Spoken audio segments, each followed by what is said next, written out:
All right. Well, hey, everyone. Welcome to our environmental health series, science series. That's a mouthful. Environmental health science series. If you've never been here with us before, welcome. I think most of you have, and people will pop in. And it is summer, so, right before this semester starts. So, it may be a small but mighty group. But I am Ellen Hahn. I direct UK Cares. I think everybody here knows that.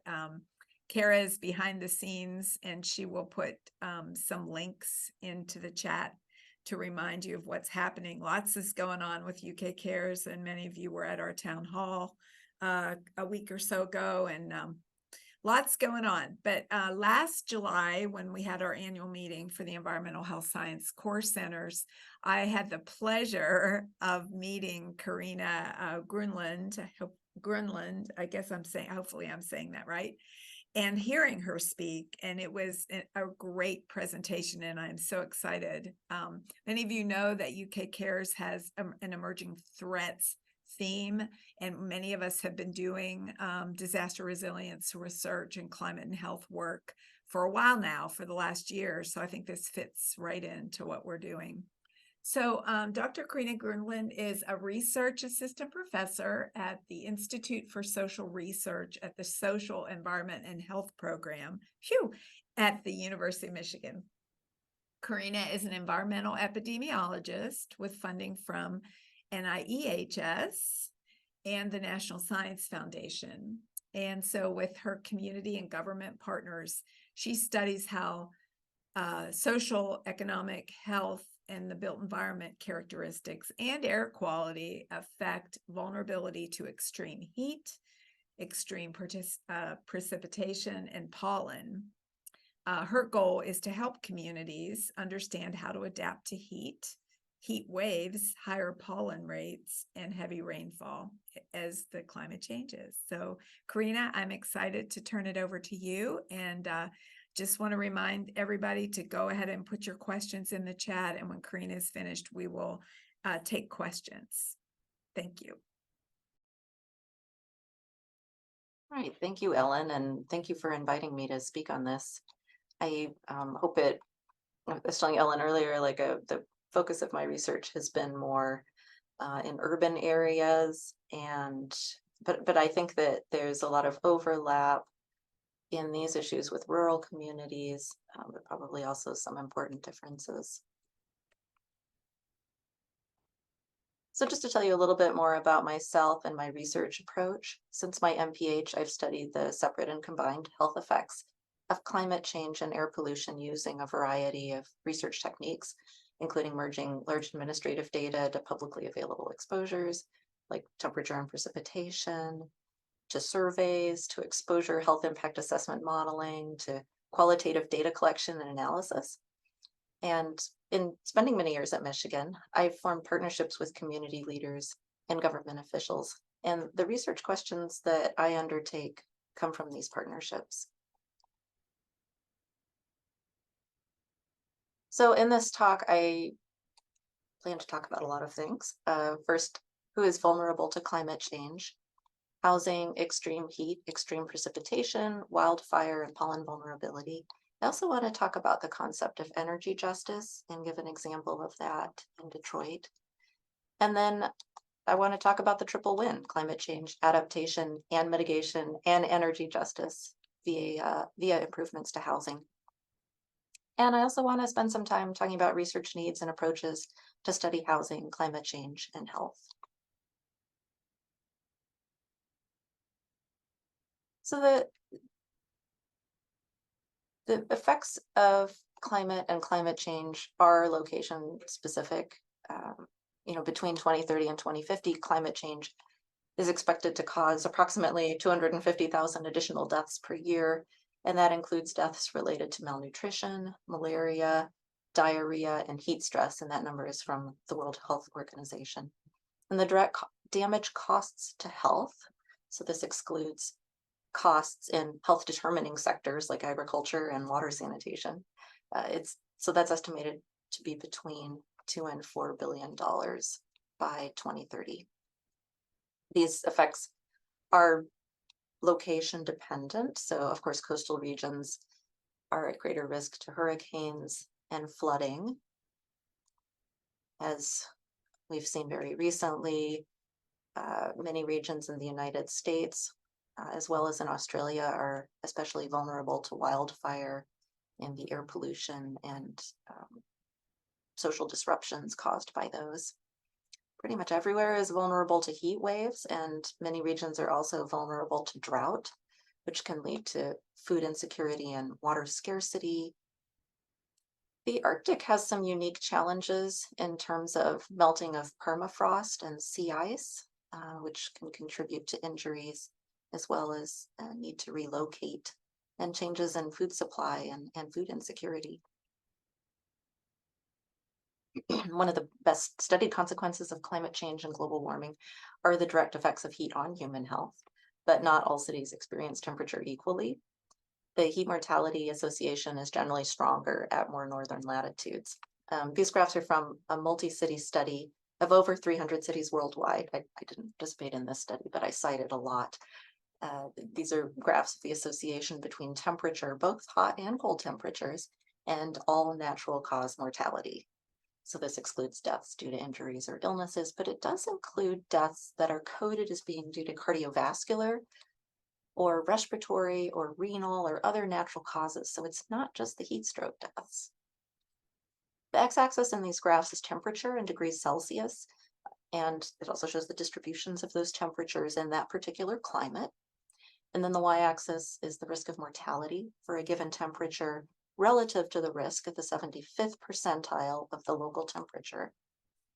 I picked these six cities from the 300 to illustrate the point that in more northern cities, the associations between heat or temperatures above the 75th percentile are strong, and there are increases in mortality at the hottest local temperatures ranging from 20 to 50%. In more southern cities, that association is weaker or null. So one explanation for this difference by latitude is that people in southern climates are better acclimated physiologically to temperature, and this is probably part of the story. I mean, we do know from sports medicine and military studies of young, healthy adults that you need to train in a warm climate for a few weeks before being deployed to or competing in a warm climate. But it's probably not the whole story. The association between heat and mortality can also differ between cities in similar climates. So this is from a study we did in 2015 using mortality records from Michigan and similar methods to the study I just showed.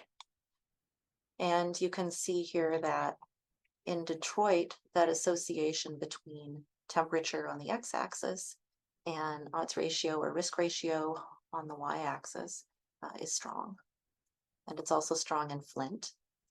But in the wealthier, more affluent cities in Michigan, like Ann Arbor, the association is null. So this raises the question, who is most vulnerable to heat? And this graph is from a review I wrote a few years ago.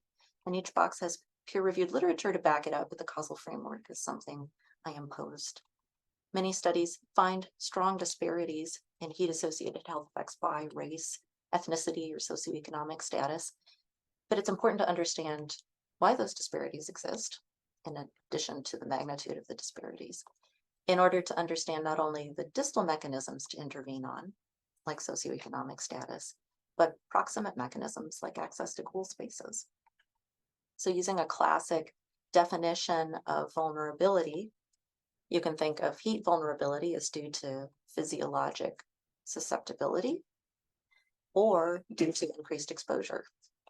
In terms of physiologic susceptibility, studies have found increased vulnerability to heat among individuals with pre-existing cardiovascular, respiratory, renal, and endocrine problems. And this vulnerability may be due to the diseases themselves, but it may also be related to medications that people are taking for these diseases. And that includes anticholinergics, and then also certain blood pressure medications, like diuretics, that dehydrate the body and impair its ability to thermoregulate or to even detect that it's hot. Income and education are also related to neighborhood environment. And from surveys and qualitative work, we've found that individuals in areas with crime and safety concerns may avoid opening their windows on hot days or may avoid traveling to a cooler location. Neighborhoods with less shade providing tree canopy and more heat retaining pavements may suffer from the urban heat island effect. And that's where urban areas are warmer than the surrounding green rural areas.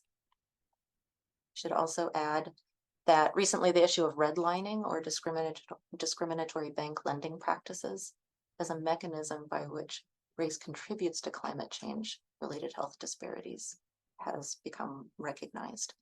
So I've added a box between race and neighborhood. So many of these seem to boil down to access to cool spaces, with financial or health challenges to affording or operating air conditioning or to traveling to a cooler location.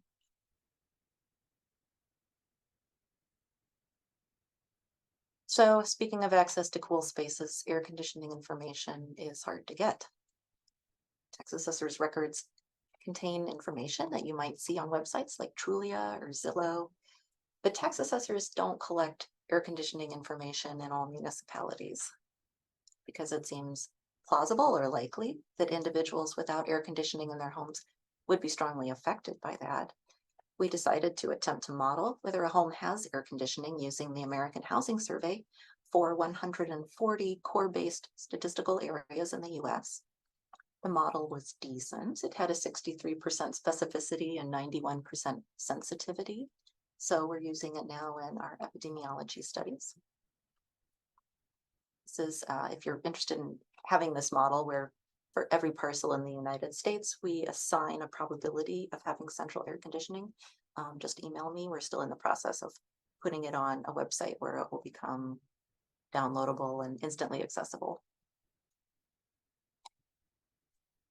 Using information from the multi-ethnic study of atherosclerosis, which is a 6,000 plus person longitudinal study of middle-aged and older adults in 6 US cities, we studied the associations between temperature and blood pressure and heart rate. And it's well known that as temperature rises, as you experience warmer temperatures, your blood pressure declines. The risk there is that it would drop so much that you would pass out.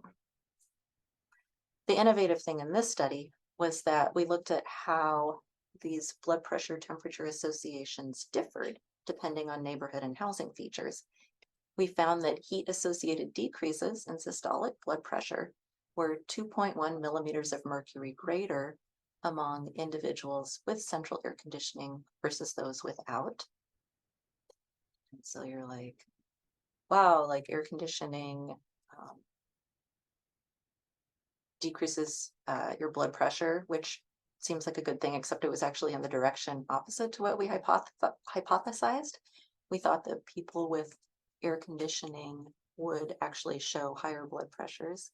So, I mean, this sort of raised more questions than it answered. It did indicate that air conditioning was affecting, even in fairly important ways, blood pressure, but we don't really understand the mechanism, and it could have something to do with the fact that the air conditioning is something that people were experiencing at home, but the blood pressure was being measured in the clinic. And so there was a travel from your home environment to the clinic. And like a big change in temperature potentially. The study we did recently asked, what if a heat wave occurs at the same time as a blackout? And people who had air conditioning then lost it. And when such blackout events coincide in time with heat wave conditions, population exposures to extreme heat, both outside and inside, can reach dangerously high levels as that mechanical air conditioning becomes inoperable. So here we combined present-day climate modeling with an advanced building energy model to simulate building interior temperatures in response to concurrent heat wave and blackout conditions for more than 2.8 million residents across in 3 cities, Atlanta, Detroit, and Phoenix. I should say this was a huge effort led by Brian Stone with collaborators across multiple disciplines and multiple universities. When we simulated a heat wave based on temperatures that had actually happened in the past 20 years, and a simultaneous blackout, which hadn't necessarily happened at the same time, we found that between 68 and 100% of the urban population was exposed to an elevated risk of heat exhaustion or heat stroke. So we recently updated this research by then going one step further and assigning risk ratios to those indoor temperatures using the city-specific exposure response curves like I showed from that Lancet study at the beginning, and in conjunction with a model that we developed kind of crosswalking outdoor and indoor temperatures. So in Phoenix, we estimated that in this simultaneous heat wave and blackout scenario, there would be 13,000 excess deaths, and that over half of the population would have to go to the emergency department. It was a very dramatic result of our modeling. In Detroit, we estimated only 200 excess deaths, which is still very high, but much lower than that in Phoenix, given the fact that the heat wave that was available to us from this data set for Detroit was, of course, much milder than what it would be in Phoenix. But and I think what's most relevant to this talk is that in Detroit, in the business as usual, power on scenario, we still estimated that there are about 100 deaths, excess deaths that occur during heat waves in Detroit. In Phoenix, we estimated that there are typically only about 20 excess deaths for this 5-day heat wave. Since then, Phoenix has actually experienced, I think, a more severe scenario. And of course, limitations in this modeling are, they abound. In all three cities, we had to extrapolate the exposure response curves. And for Phoenix, that went very far beyond the sort of normal observed temperatures. But, it got us thinking, these are the in-home temperatures, and so wouldn't we actually just get in our cars and drive to cooler locations if we didn't have our air conditioning anymore during an extreme heat event in a place like Phoenix?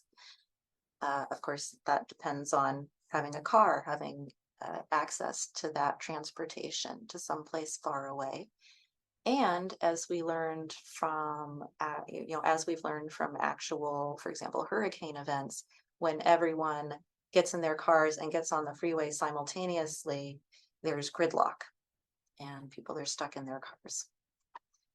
So, I think the moral of the story was simultaneous heat wave and blackout in Phoenix could be catastrophic. So switching gears now from heat to water and to flooding, there are certainly health problems associated with flooding.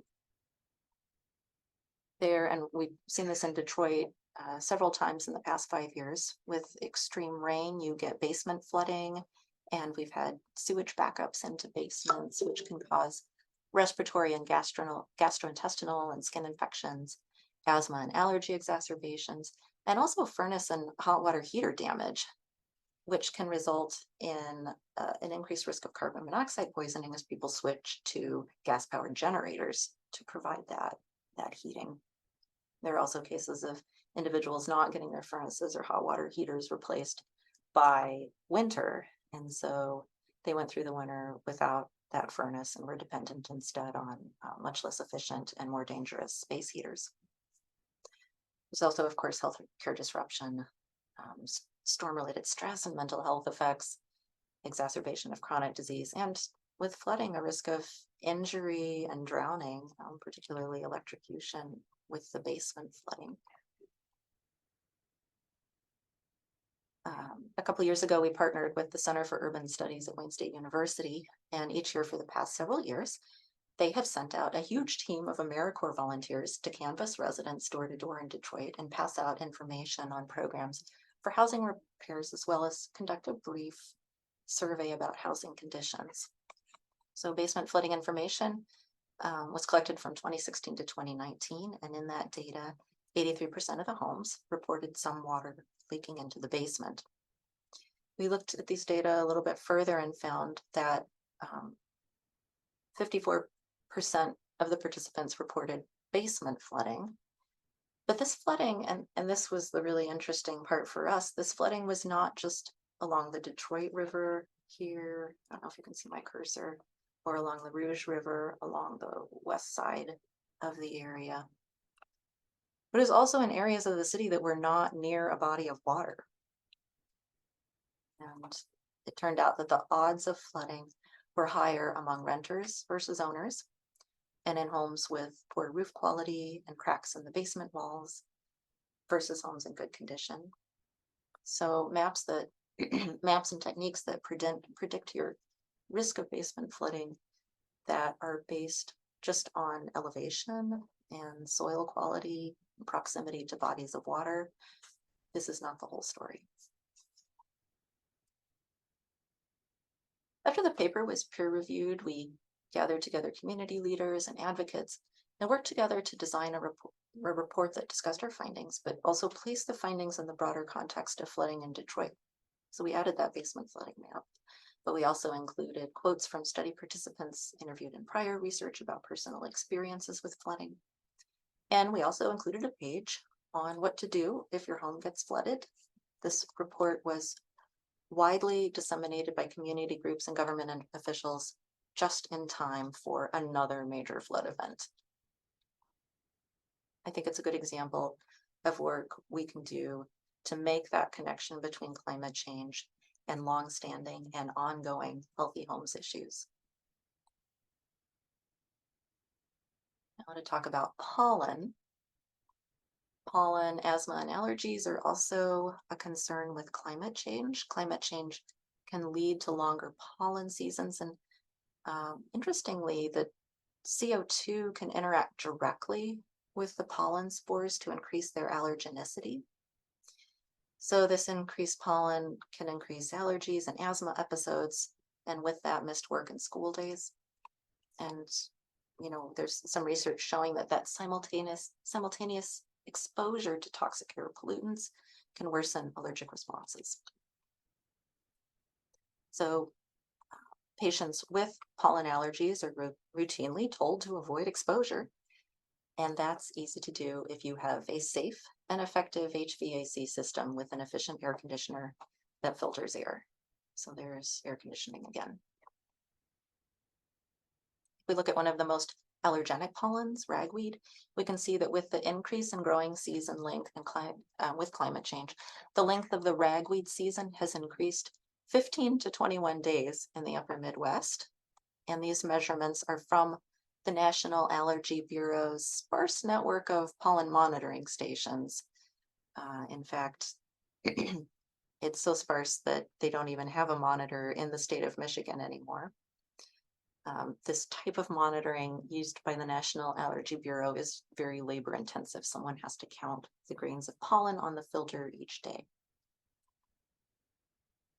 So our colleague Allison Steiner in the Climate and Space Sciences and Engineering program and her team created a model of daily pollen exposure and so in 25 by 25 kilometer grid cells, she gave us a daily estimate of exposure to 4 types of pollen.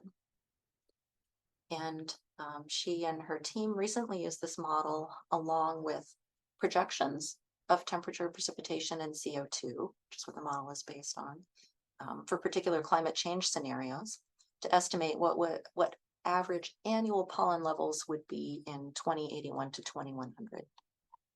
So temperature and precipitation increase the annual total pollen emission in that time period by 16 to 40%. Due to changes in the phenology or sort of blooming periods, and also temperature-driven pollen production. Increasing atmospheric carbon dioxide in and of itself may increase pollen production and potentially double the amount of pollen we're exposed to.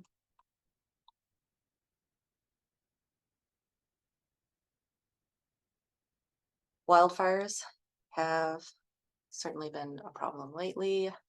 When I designed this presentation last week, I designed it to tell you about how they've recently become a problem in the upper Midwest here in Michigan. We didn't usually worry about wildfire exposure, but had some days this summer where the air quality actually reached kind of the hazardous levels where you weren't supposed to go outside at all. Of course, with events in Hawaii, I think we see even more horrible effects of wildfires now. Particulate matter, fire aside, particulate matter in and of itself is without a doubt bad for human health. And we know that it increases the risk of cardiovascular disease, respiratory disease, and cancer. If evacuation isn't warranted, the EPA, CDC, California Air Resources Board, and other public health agencies recommend closing your windows, sealing your building envelope, and turning your air conditioner on with the recirculate function on. So there's air conditioning again. And as air conditioning, once again, is a climate adaptation strategy, they also recommend using air cleaners. And you can find instructions for how to make an air cleaner yourself on the EPA website. It's basically a fan with a MERV 13 furnace filter duct taped to it. So I want to pivot a little bit now and talk about energy justice. And here is a definition of energy justice from the Department of Energy. At its core, energy justice applies the basic principles of civil rights to the climate space.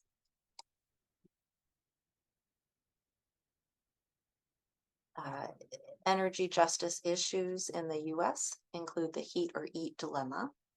So this actually refers not just to eating, but also the dilemma that households face in terms of whether to spend their budget on medicine, pay for medical visits, buy water, pay rent, buy food, pay down the mortgage, or other essential household needs versus paying down a utility bill. According to the Residential Energy Consumption Survey, which is administered by the Department of Energy, 1 in 5 households reported having to make trade-offs like this in the past year. Redlining can be defined as a discriminatory practice that consists of the systematic denial of services such as mortgages, insurance loans, and other financial services to residents in certain areas. And this was based only on whether an individual resided in a neighborhood with a high percentage of persons of color or immigrants. So redlining refers specifically to the U.S. government's home ownership programs that were established in the 1920s and 30s. And during this era, the government issued home mortgages were created in part to boost the economy. And at the same time, they created these color-coded maps with yellow and red, especially indicating that that area was supposedly a poor investment. And so the consequences of this were that Black residents were denied the government-insured loans. Spot is created by Tony Reams, who's a professor at U of M, and he's currently on leave serving as Deputy Director for Energy Justice at the U.S. Department of Energy. So he got to put his research into practice. Energy use intensity and inefficiency here is a measure of energy poverty. And that's defined as spending more than 6% of your household income on utilities. And this is in part a function of sort of your household income, but also due to inefficient energy use. And that means, a home not being well weatherized or having energy efficient appliances. So in this project, we summarize the monetized costs of increased risk of mortality due to lack of air conditioning during extreme heat, and the added utility costs of living in a home that's not properly weatherized, and also the monetized risk of cardiovascular, respiratory, or lung cancer deaths and asthma attacks from PM 2.5. That comes from coal-fired power plants in Southeast Michigan that are, of course, generating the energy that people are using, for example, to air condition their homes. We submitted some of the findings from this project to the Michigan Public Service Commission for an integrated resource plan case. DTE Energy and other utilities in Michigan have to submit integrated resource plans to the Michigan Public Service Commission periodically to show how they will produce energy in the coming years, where our electricity is going to come from. And in this IRP, DTE Energy proposes to close all of its traditional coal power plants by 2040, replacing them with additional natural gas powered plants and renewables. And we can estimate, again, from decades of epidemiologic research, how smaller doses of air pollution can increase the risk of asthma exacerbations, emergency department visits and hospitalizations, heart attacks, chronic bronchitis, and deaths due to cardiovascular, respiratory, and lung cancer. We calculated these estimates using standard EPA methods, namely the BenMap software, and we assigned dollar values to those healthcare costs and deaths and added it all together. And, if we put a dollar value on healthcare costs and mortality, the health costs from DTE power plant air pollution sum to $302 million annually across the Tri-County area. Across census tracts, if every census tract had the same age distribution, health costs would range from $27 per person in the less exposed census tracts to $115 per person annually. As we can see in the side-by-side comparison with the map of the percent of people of color in a census tract in this Tri-County region, Wayne County, where Detroit is, Oakland County, and Macomb County, these two variables are strongly inversely correlated. So, of course, electricity has many benefits, and as we've been seeing all along, major benefit is air conditioning. Unfortunately, it's an example of how the health benefits of electricity are not equally distributed. And annual health costs per person associated with extreme heat are higher in areas with less residential air conditioning availability. So this here is a map of the health cost associated with deaths and hospitalizations during extreme heat by census tract. And so these are estimated using that model of air conditioning prevalence for each census tract, along with epidemiology studies of mortality and hospitalization rates during extreme heat events, as long as results from that research on how air conditioning protects you from death or hospitalization during extreme heat. So we can see from this map that on average, annual health costs per person vary from less than $1 to around $40. The modeled impact on improved air quality from coal plant closures and the improved health costs are staggering. In the baseline case, where the most exposed census tracts were enduring $114 annually per person in health costs. In this cleaner scenario, when all the coal plants are closed, the most exposed census tracts are now only experiencing $12 annually per person in health costs from power plant emissions. In this scenario, coal plants are replaced by renewables or largely by natural gas plants, which burn more efficiently. Furthermore, the correlation between race and power plant air pollution health costs is greatly reduced. I should also add that DTE has decided, I think in small part due to this, but for a variety of other forces in terms of advocacy, they've decided to accelerate their coal power plant closures. So what can we do? We can reduce emissions from power generating sources, industrial emissions, transportation emissions. We can also adapt to climate change through distribution of air conditioning and increasing access to cool spaces for those who don't have air conditioning. We can improve warning systems for natural disasters, but we can also weatherize and improve the energy efficiency of homes. This is the triple win. It's a mitigation strategy and an adaptation strategy, and it addresses energy justice issues by reducing health disparities related to housing and energy usage. This is particularly true if these measures and subsidies are targeted to low-income neighborhoods and neighborhoods of color. So with weatherization, whereby less energy efficient homes get air sealing, insulation, and appliance upgrades, and they transition to more efficient appliances and maybe also get door and window replacements. Along the way, there might also be some mold remediation. And we're presently studying what impacts these measures have on health. And, decades of healthy homes research shows that in-home modifications can reduce asthma triggers with reduced mold and reduced humidity. Of course, lower utility costs should free up more household resources for food and medicine, and may also reduce anxiety around bill payment. And of course, from these thousands of epidemiology studies on outdoor temperature and health, we hypothesize that some of this is translating into associations between indoor temperature and health, and we're also seeking to quantify that.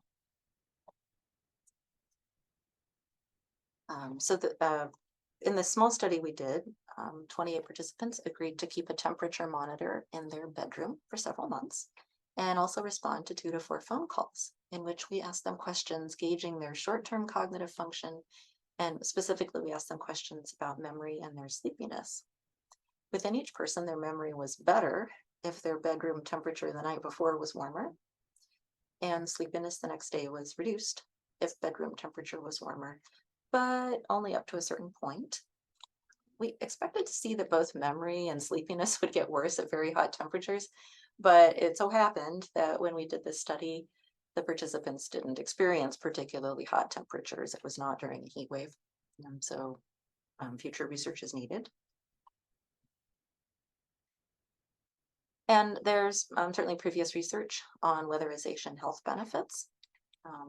Quite a bit of it has been done in the UK and outside the US, and a review found improvements in respiratory symptoms and symptoms of other chronic illnesses, improved mental well-being, reduced medical visits, and fewer missed work days. There have been randomized controlled trials even. There was a trial of a heating intervention in New Zealand that showed reductions in asthma symptoms among children. And there's been some work in the US by our colleague Bruce Tahn. Weatherization and his research has been linked with reduced asthma or allergy symptoms, as well as reduced psychosocial stress.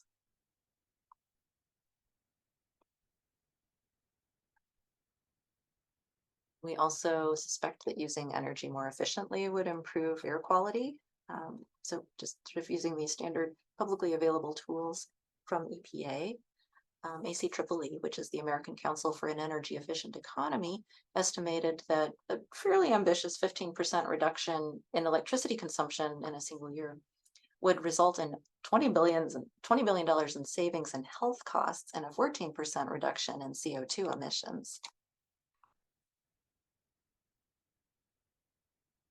And so that was energy efficiency, thinking about weatherization specifically, where a recent study found that with 20% efficiency increases in all building appliances and equipment, and 40 to 60% efficiency improvements from better shell materials.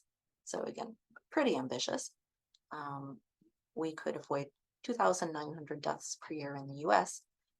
This study interestingly accounted for the fact, and I think Ellen was talking about this earlier, that when you seal the building envelope, you are trapping indoor air pollutants inside.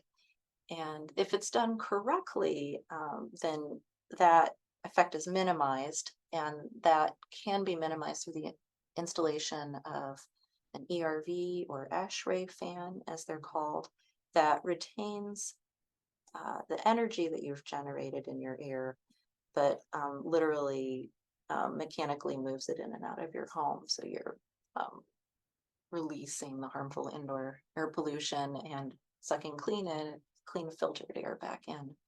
So this study assumed that that wasn't working very well, but still saw a net health benefit.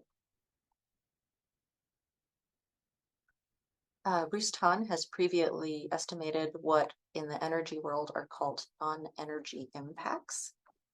I call these health effects.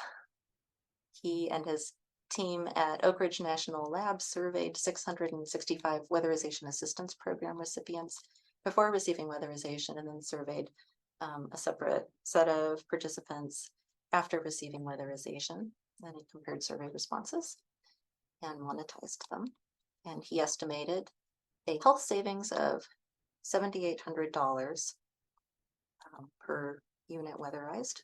And that number is driven mainly by the reduced death from heat or cold and reduced asthma medical visits.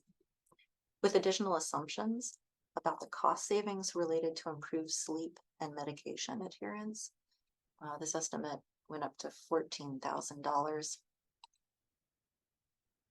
Bruce continues to do this work with utilities in Tennessee and Massachusetts. So, you know, what, how does this compare to the amount of money that's spent per home? So DOE spent about $6,800 per home at the time this study was done. So these non-energy benefit or health benefits are comparable or even exceed the cost savings just from saving money on utilities. Speaking of future research needed, we're conducting a study of the health benefits of weatherization in Detroit, Milwaukee, and 4 cities in Tennessee. We're collecting pre- and post-survey responses from 600 participants. And we're also gathering new information on the changes in cognitive function and sleep following weatherization, and improving our understanding of cognitive function, sleep, and temperature, indoor temperature, across seasons in a larger sample. We'll also monetize these, this time leveraging new survey findings, as well as the literature on temperature and health. But so we're also doing some research using secondary data, where we are linking health records, in one study Medicaid records, and in another study Medicare records. And we're linking those to housing and or actual weatherization records at an individual level. And then we're doing a difference in differences analysis, estimating how changes over time in emergency department visits differ by housing quality or weatherization. And then we will monetize those differences, which will hopefully be positive. And, you know, I think it's important to say that creating entirely new cohorts is not the only way to understand how housing quality, particularly related to features that make homes more weather resistant, can affect health. We can, you know, certainly collect survey data from existing cohorts, and also link existing cohorts to publicly available housing information. So this is something, as a climate and health scholar, I've been talking about with the NHLBI, and we've been thinking about survey questions that they could add to later waves of these studies, but also thinking about ways to link existing information to these cohorts in a way that preserves the confidentiality of the location and address of the participant. And we're doing a test case, again, with the multi-ethnic study of atherosclerosis.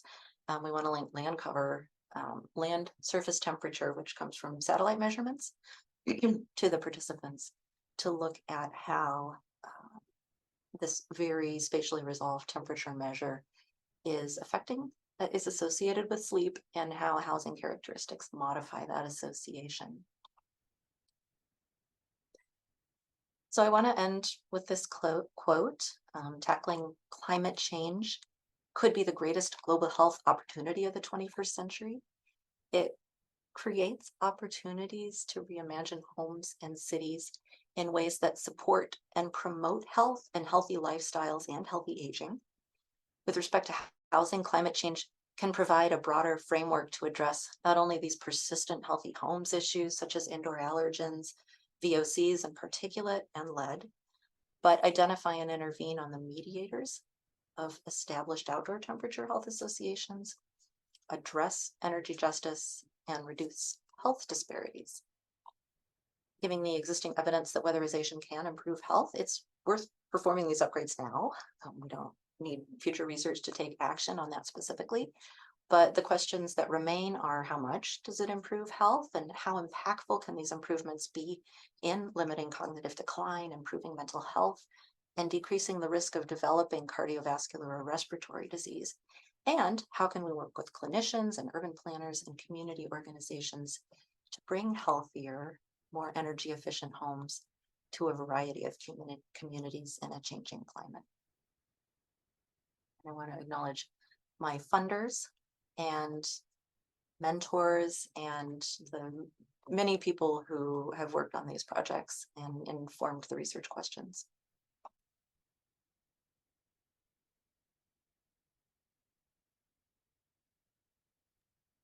Wow, Karina, thank you. That was amazing. Every time I hear you, this has been only the second time, but I hear something different. Um, I have a question to start us off, and then people will jump on because it's a small group. Thank you all.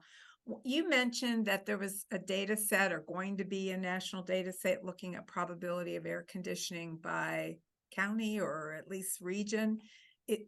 Can you talk more about that? And is it available yet, or when will it be available? Did I misunderstand you or not? It's available. Just email me. We're Okay, so there's a resource called NANDA, the National Neighborhood Data Archive, and I will look up that link and include it here. okay, And it's a wealth of neighborhood information to be used in health research. It's publicly available. And we are working to get the air conditioning data set here. But in the meantime, just email me and I'll have my data manager send it. awesome. Yeah, that would be really helpful, I think. Are there other questions? I see Kevin has his camera Yeah, I on, mean, and Aaron, and go ahead, yeah, Kevin.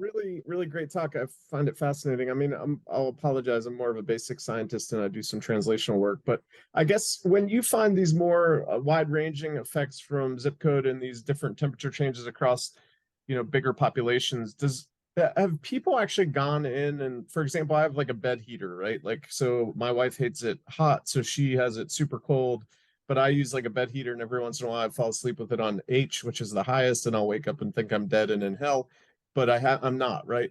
But so like, for example, if you have that where it's a blackout and you have also no air conditioning and you do that more acute change, like has anybody actually gone in as like a randomized control trial or like a do it one night hot, one night cold, and like track blood pressure or track like sleep and all those different things? I always bring it back to myself. I'm sorry. Yeah. It's a literature I'm less familiar with, but have looked at their sort of sleep lab research on features of the bedroom environment that improve sleep. And so that, in a laboratory, in an experimental setting, they can modulate temperatures. And it's, certainly a wealth of information for our own research and our own health impact assessments. It's usually young adults. It's not, it's not in the community setting. Yeah, because I think we could mimic a lot of that stuff in the animal models too. I just don't know what the literature suggests either. Because with the temporal controlled chambers and being able to calculate and collect blood pressure, temperature 24 hours a day and things like that would be pretty interesting to match up with your data. But great talk. Thank you. Yeah, thank you. Are there other questions folks have? I have another one, but any other questions? I don't see anything in the chat. Go I ahead, actually Bill. see Oh, I just want to comment on Bill Hainberg's oh, comment okay. about higher indoor radon concentrations. And I mean, I think this is a great point because the community partners and policymakers that I work with, like, you should, when you go into someone's home, you should be doing everything that they need, not just focusing on like these one piece. And so radon mitigation is, an important part of this and an important thing that should also be done in the home, and certainly with weatherization. So, I like the idea of both what if you don't do the radon mitigation and doing the health cost analysis of that, and then what the radon mitigation benefit is, also considering the fact that that home may already have had a high radon exposure, and by going into the home, you are helping that household. Yeah, increasing that. So Bill, that's a great suggestion. yeah, and that was really the nature of my question, of course. But Bill, did you want to add anything to that or ask anything in follow-up?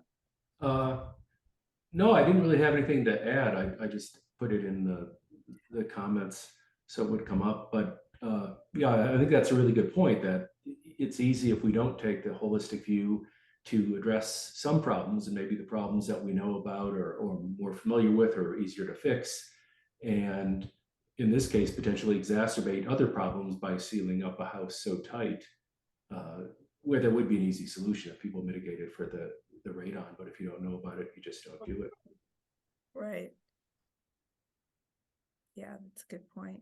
And well, on PM2, so my question will piggyback on that. You mentioned the PM 2.5, even after that one study, after you said even controlling for 2.5, that the weatherization had an impact on, I forget what outcome you were looking at, air quality or no? Yeah, I think it was mortality. Mortality, yeah. Yeah. But that concerns me too, as much as the radon, because of the PM 2.5 levels with weatherization. And admittedly, I don't really understand weatherization, and I would love you to talk about that, because you implied sure. that there's a best practice of weatherization. And I just know, in my public health nursing career, working with many people who got a little bit of money to weatherize their home, but what it meant really was, let's just seal up the windows and the doors. Like, is that what you're talking about? Or is weatherization something else in addition? Anyway, Yeah. whatever you can share. Yeah, I mean, if you just sealed the windows, we would call that low-cost weatherization. The sort of weatherization is blowing in insulation and doing the more thorough air sealing of all the cracks, and doing the door and window replacement if needed, and HVAC upgrades, and even also upgrading other appliances like the refrigerator. So that's sort of the full-blown weatherization. In Michigan, we have even stricter limits on how much can be spent per home than the federal weatherization assistance program allows. And so it works out to, I think, between $3,000 and $6,000 per home on average, which isn't enough to do any of those things anymore. You can't even, like, a new furnace is like $5,000. So it's a real problem. And my partners at the Michigan Public Service Commission and in the Michigan Department of Health and Human Services really want further monetization of the health benefits, so that they can advocate with the state legislature for increasing per home spending. And we can give them the numbers that Bruce Ton has already calculated, and so we're interested both in the uncertainty in that, but then also potential additional health benefits and potential additional unintended consequences, like increases in CO2 and radon and other indoor air pollutants.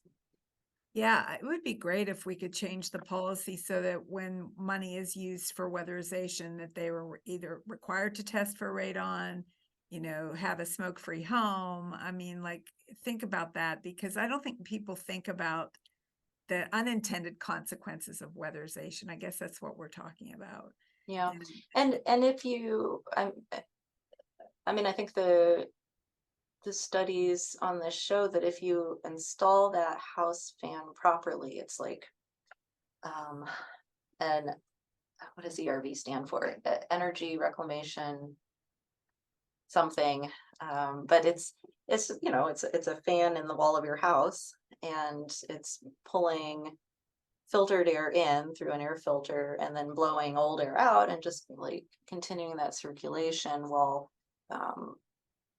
it's retaining the heat that you've generated in the winter. If you put that in correctly, if you get the right airflow in the home, then you're not having the buildup of these indoor air pollutants. And because you have that heat reclamation, it's not, using up all of your energy savings to be running this fan. But and is that fan then part of what's best practice for weatherization? It is part of best practice. So what's it called again? There are two. There's an there's an here we go, an ERV, which is an energy recovery ventilator, and then there's also what's called an HRV, which is a heat recovery ventilator. Either of those are sometimes called ASHRAE fans. ASHRAE is the American Society for Heating and something. Refrigeration. Yeah. And energy. Yeah. So these are, they're supposed to go in when you tighten the building envelope. If they don't, you can get, I think the most obvious sign to the homeowner is a buildup of humidity in the home. All right. Well, we have a few minutes left. Are there other questions? I want to remind you, Ashray, thank you, to please fill out the survey, give us some feedback. It won't take you very long. We'd love to know what else you'd like to hear about. And if, you know, all your feedback is really important. I see Craig has your audio off. Do you want to ask a question, Craig, or video? Yeah, sure. Hi. I was actually wondering if any studies have been done in rural communities, because a lot of times they are using alternative heat, especially in the winter, for like kerosene heaters and double wides, or even just a few years ago, I finally had central heat and air put in my house, and we were heating with natural gas, so, or propane. So I was wondering if anything has been done in rural communities. I'm sure not enough has been done in rural communities. I mean, my research partners and my data are all in urban areas right now, but these problems could be worse in areas that are really much more dependent on alternative heating and like kerosene and propane burning. Not to mention economic barriers to weatherization in rural areas in this country. And my Michigan Department of Health and Human Services partners have really been advocating for more rural research too, because they don't just serve urban areas; they serve the whole state, and the whole state deserves to be served. Definitely. One of our members, is Rebecca Radke. She's not on today, but she's in the College of Design, and I would love to link you guys up. She might be really interested. Maybe Kara can help me remember to hook you up with Rebecca. We did support, our center did support her to do a pilot, a kind of a small pilot in Hazard, Kentucky after the flooding, in terms of rebuilding and designing spaces. And I would love to talk to her more about, I wish you were on the call, because she'd probably have an interesting perspective about. Yeah, I'd love to talk to her. Yeah. Well, thanks everyone. I see something in the chat. Did I miss something? Oh, Erin said thank you. Again, yes, thank you. This has been awesome. Great work you're doing. Continued success. And hopefully our paths will cross. Thanks everyone for coming. Yeah, thanks for having me. All right, bye-bye.